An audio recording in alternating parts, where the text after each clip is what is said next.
Jadi yang namanya isolasi sudah ada sejak dulu. Bukan cuma sekarang karena COVID-19 ya. Dulu Nabi Muhammad dan kaum muslim ketika di Mekah mendapatkan isolasi tapi dipaksa. Bukan isolasi mandiri, bukan karena COVID, tapi karena agama Nabi Muhammad yaitu agama Islam itu dianggap sebagai agama yang terlarang. Lalu kemudian diboikot oleh rombongan Abu Jahal dan kawan-kawan. Jadi Nabi Muhammad diboikot. Sudahlah sedikit orang muslim, mereka diboikot. Tidak ada yang boleh berdagang dengan orang Islam. Tidak boleh ada yang memberi sumbangan orang Islam. Tidak boleh ada yang berbicara. Karena itu maka kondisinya sangat sulit. Ada satu orang yang kemudian mampu untuk membuat muslim ini bertahan dengan hartanya, yaitu Siti Khadijah, istri dari Nabi Muhammad SAW. Kemudian ada satu lagi orang yang selalu melindungi Nabi Muhammad dan umatnya dari serangan-serangan orang musyrikin Mekah, yaitu Abi Thalib. Dan pada tahun yang sama Abi Thalib, paman Nabi, meninggal. Begitu juga dengan Siti Khadijah. Maka tahun itu disebut dengan tahun duka cita. Tahun itu disebut dengan tahun duka cita. Maka kemudian Allah Subhanahu wa taala memanggil Jibril untuk memanggil Nabi Muhammad. Diajaklah Nabi Muhammad ini melakukan perjalanan yang disebut dengan Isra Mi'raj nanti. Jadi salah satu tujuan dari Isra Mi'raj adalah untuk memberikan pelipur lara, untuk memberikan tamasya, untuk memberikan hiburan kepada Nabi Muhammad SAW. Maka harus tahu sejarah ini. Kemudian datanglah malaikat Jibril bersama Mikail, ditemuinya Nabi Muhammad, dan yang pertama kali dilakukan adalah Nabi Muhammad dibedah. Dibedah dada beliau, diambil hati beliau, dibasuh dengan air Zam-Zam. Lalu kemudian di hati beliau dituangkanlah hikmah dan iman yang sangat banyak sampai penuh, baru dikembalikan. Anda jangan coba-coba ya. Nanti malah aku belah dadaku katanya ya. Mati kalau kita dibelah, karena yang belah bukan malaikat, apalagi anak-anak sekarang. Kalau dibelah dadanya sudah nggak ada hatinya. Kenapa? Hatinya sudah dipinjam orang lain katanya. Karena ada yang nyanyi ya, hatiku cuma ada satu, sudah untuk mencintaimu. Wah, salah. Nggak boleh. Nggak boleh. Rugi kamu. Nanti kalau dibuang hatinya di pinggir jalan bagaimana? Jadi kemudian Rasulullah dikembalikan lagi, dan kemudian Rasulullah SAW diajak naik oleh Jibril menaiki sebuah kendaraan yang bernama buraq. Jangan dibayangkan, Rasulullah hanya menjelaskan buraq itu lebih besar dari keledai, tapi lebih kecil dari bagal. Bagal itu kuda yang besar. Jangan dibayangkan. Kemudian ada yang bilang Rasulullah mengatakan buraq punya sayap. Jangan dibayangkan kayak lukisan-lukisan buraq ya. Kepalanya perempuan, lalu kemudian badannya punya sayap, kakinya ada banyak seperti itu. Jangan, tidak baik. Yang penting Rasulullah sudah mengatakan seperti itu, kita imani.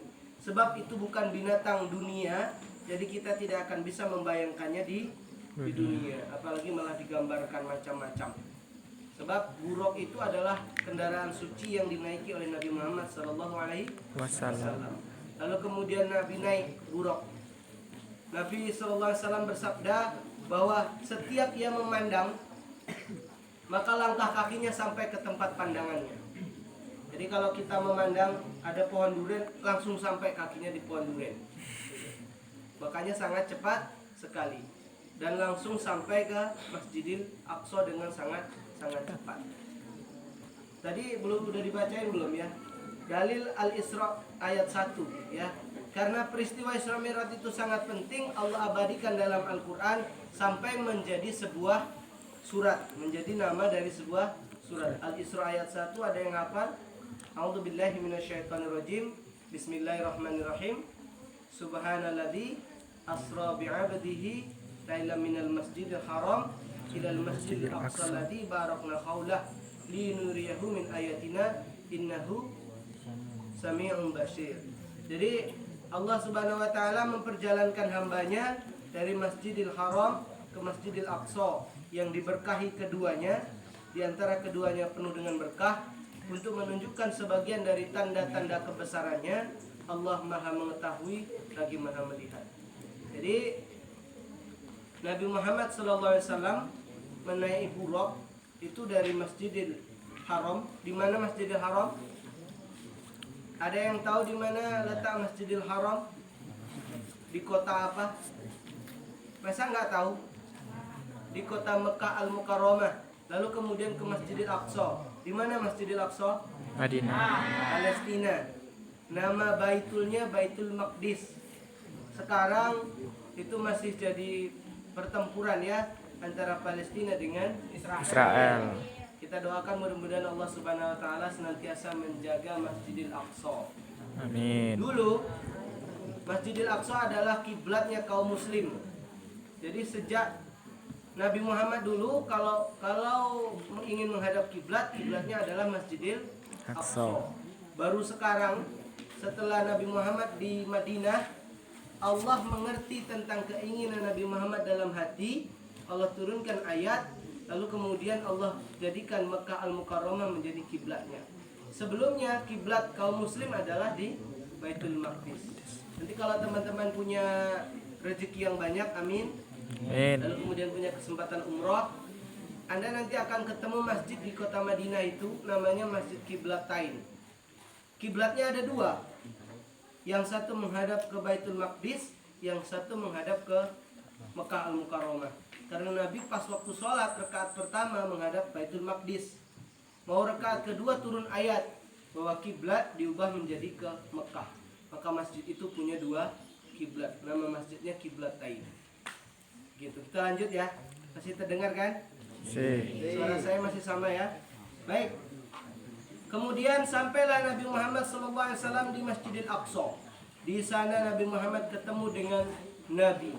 Ada berapa banyak Nabi? 25. 25 itu Nabi dan Rasul yang wajib kita hafal. Sedangkan Nabi totalnya sampai 124.000. Banyak ya? Yang wajib dihafal berapa? 25. Hafal tidak? Saya orang fisika murni. Kerjaan saya ngutak-ngutak rumus. Tapi bukan berarti saya meninggalkan agama. Saya hafal nabi-nabi. Ada yang hafal enggak?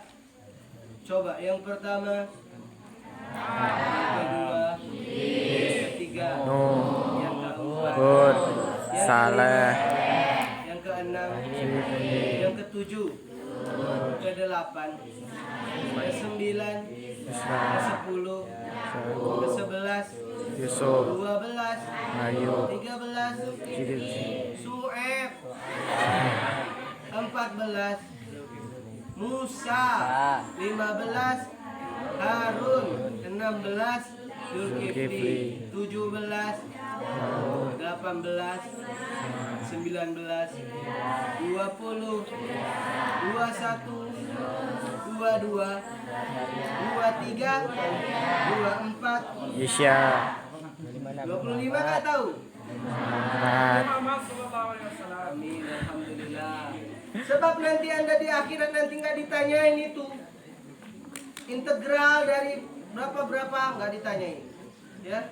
Turunan pertama dari jarak apa nggak ditanyain, ya. Turunan pertama dari daya apa nggak ditanyakan. Yang akan ditanyakan nanti kamu hafal nggak dengan yang nabi-nabi dan umat Islam ini. Makanya perdalam agama, walaupun saya ini fisika murni, saya ikut rohis sejak SMA.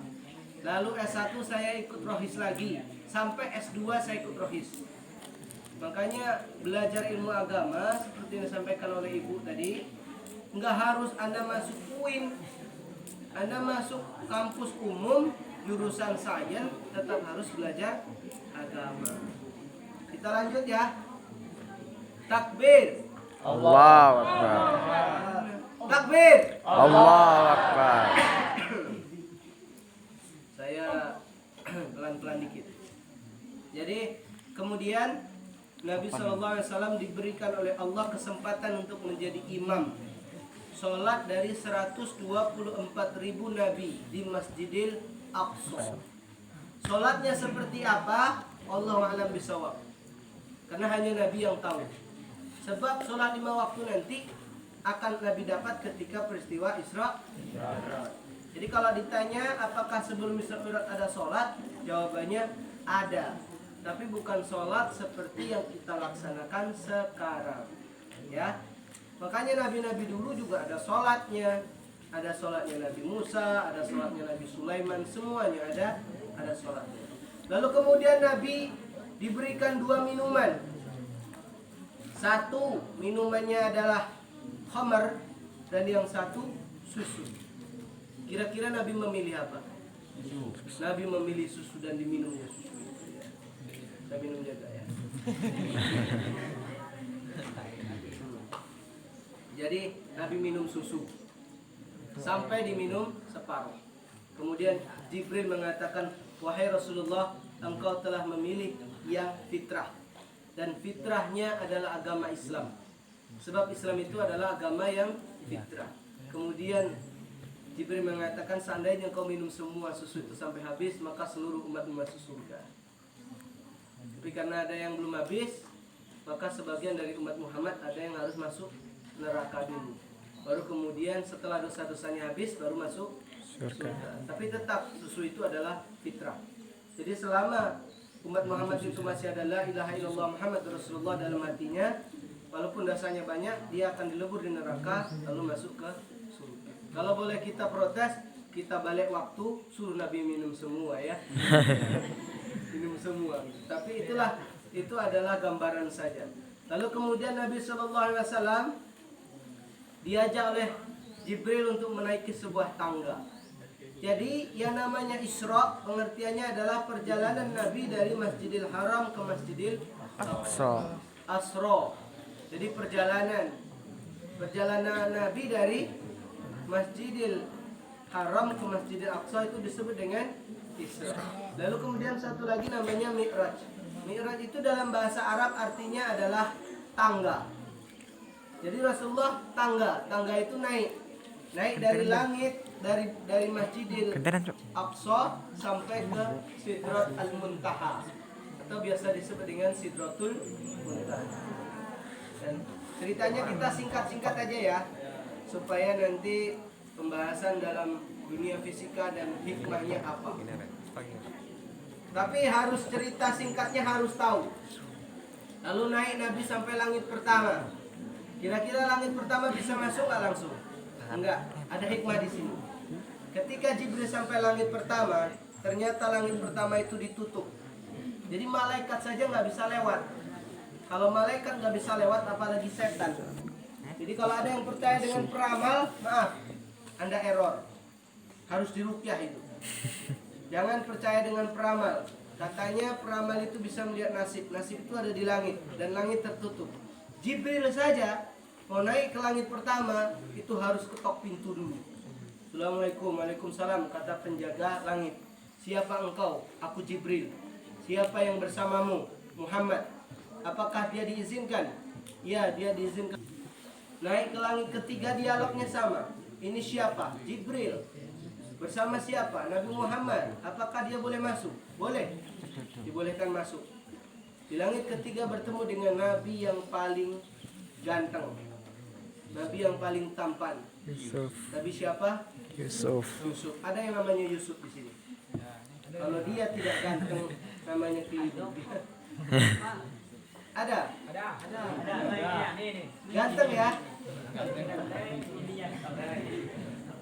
Rasulullah di situ bersabda loh, ngomong sama Jibril. Betapa gagahnya Nabi ini katanya. Betapa tampannya Nabi ini. Sampai Rasulullah mengatakan, seandainya seluruh umat laki-laki di dunia ini digabung semuanya digabung, apa namanya, kegantengannya, ketampanannya, Nabi Yusuf itu separuh dari ketampanan seluruh manusia di bumi. Masya Allah ya. Makanya nggak usah ketemu Nabi Yusuf buat yang perempuan. Sebab Zulaikha saja dia pegang buah mangga, keiris tangannya gara-gara melihat Nabi Yusuf. Kalau Anda melihat Yusuf, gawat. Mode on rayuan semua. Nabi, ulur dikit. Kenapa? Gantengnya kelewatan. Sampai langit berapa tadi ketemu Yusuf? 3. Dicatat ya, harus ingat ini sejarah. Kemudian ke langit keempat kami bertemu dengan Nabi yang nomor 2. Catat Nabi nang HP. Idris alaihissalam. Naik lagi ke langit ke berapa? 4. 5. Langit kelima bertemu dengan sepupu Nabi Musa, yaitu Nabi Harun. Ketemu dengan Nabi Harun, lalu naik ke langit ke-6 ketemu dengan Nabi Musa. Dan di langit ke-7 beliau melihat ada seorang nabi duduk di Baitul Ma'mur. Ada sebuah tempat namanya Baitul Ma'mur di langit ke-7. Dan di Baitul Ma'mur inilah malaikat bertawaf. Malaikat itu kalau rindu kepada Allah, kalau ingin mendekat kepada Allah, mereka bertawaf di Baitul Ma'mur. Makanya kemudian Allah Subhanahu wa taala memerintahkan kepada malaikat Jibril untuk membangun sebuah tempat di bumi ini yang kalau hambaku rindu kepadaku, kalau hambaku berbuat dosa dan ingin bertaubat kepadaku, maka disitulah dia bertawaf. Dan tempat itu adalah Ka'bah. Jadi Ka'bahnya di bumi, Baitul Ma'mur kalau di langit ke-7. Jadi Ka'bah itu tempat tawafnya manusia, Baitul Ma'mur tempat tawafnya para malaikat. Di situ duduk seorang nabi. Nabi yang kemudian dikenal sebagai bapak para nabi, yaitu Nabi Ibrahim alaihissalam. Kenapa disebut bapak para nabi, ada yang tahu? Karena hampir semua nabi awalnya dari keturunan beliau. Ibrahim, Lut itu sepupu Ibrahim. Ismail menurunkan nanti Nabi Muhammad SAW. Ishak, mulai dari Ishak sampai Isa itu keturunannya semua. Ishak, Yakub, Yusuf, Ayub, Suhaib, Musa, semua keturunan dari Nabi Ibrahim. Makanya Nabi Ibrahim disebut dengan bapak para nabi. Nah, kemudian sampai disitulah Jibril menyampaikan kepada Nabi Muhammad, "Ya Muhammad, aku hanya sampai di sini." Jadi malaikat Jibril nggak bisa naik ke Sidratul Muntaha. Maka saat itu malaikat Jibril pun mengubah dirinya ke bentuk aslinya. Kalau sebelumnya dia berbentuk manusia, laki-laki yang tampan, beliau mengubah bentuknya menjadi malaikat kembali. Dan Rasulullah takjub. Sampai Rasulullah tidak bisa menggambarkan betapa besarnya, betapa menariknya, dan betapa luar biasanya bentuk dari malaikat yang asli. Rasulullah mengatakan bahwa sayapnya Jibril itu menutupi dari timur sampai ke barat. Jadi semuanya ketutupan.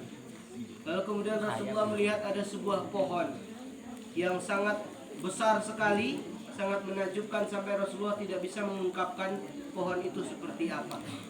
Dan itulah yang disebut dengan Sidratul Muntaha. Naik Rasulullah ke situ dan kemudian Allah Subhanahu wa taala berbincang-bincang dengan Rasulullah dan menyampaikan wahyu salat. Berapa? 50 kali. Jadi Allah Subhanahu wa taala meminta kepada Rasulullah agar umatnya Nabi Muhammad mengerjakan salat 50 kali dalam sehari semalam. Sanggup enggak? 50 kali sehari semalam sanggup enggak? Enggak, kalian nge-game saja sejam. Ya. 50 kali sehari semalam, belum sampai setengah jam sudah harus sholat lagi. Belum sampai setengah jam sudah harus sholat lagi. Makanya kemudian diprotes oleh Nabi Musa di langit ke-6. Ya Rasulullah Muhammad, tidak akan mungkin umatmu kuat. Minta korting sama Allah. Jadi naik lagi minta korting. Di korting berapa? 5. Turun 45. Kata Musa masih belum kuat. Naik lagi. Potong 5. Tinggal